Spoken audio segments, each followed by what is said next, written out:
Dakor police મથકે પ્રોહિબિશનના વિવિધ ગુનામાં પકડાયેલા દારૂના જથ્થાનો નાશ કરવામાં આવ્યો। 73,000થી વધુની દારૂની બોટલોનો નાશ કરવામાં આવ્યો। ખેડા જિલ્લાના ઠાસરા તાલુકામાં આવેલા ડાકોર પોલીસ મથકે વર્ષ 2022-23-2024ના 35 જેટલા પ્રોહિબિશનના ગુનામાં પકડાયેલા 73,000થી વધુ દારૂની બોટલોનો આજરોજ ગળતેશ્વર ખાતે નાશ કરવામાં આવ્યો હતો। જો વાત કરવામાં આવે તો આશરે 73 લાખથી વધુની કિંમતનો મુદ્દામાલ પર બુલડોઝર ફેરવી દેવામાં આવ્યું હતું। रिपोर्टर चिराग पटेल साथे bureau report Navdeep Raval India 24 news Thasra. जी आपको परिचय हूँ V R Vajpayee DYSP Nadiad division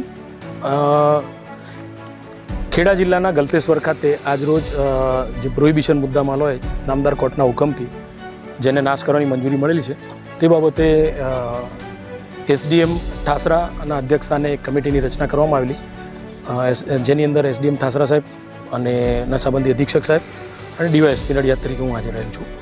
આ ડાકોર પોલીસ સ્ટેશનના કુલ 35 જેટલા ગુનાનો 73,323 બોટલોનો જે મુદ્દામાલ છે તે નાશ કરવામાં આવેલ છે।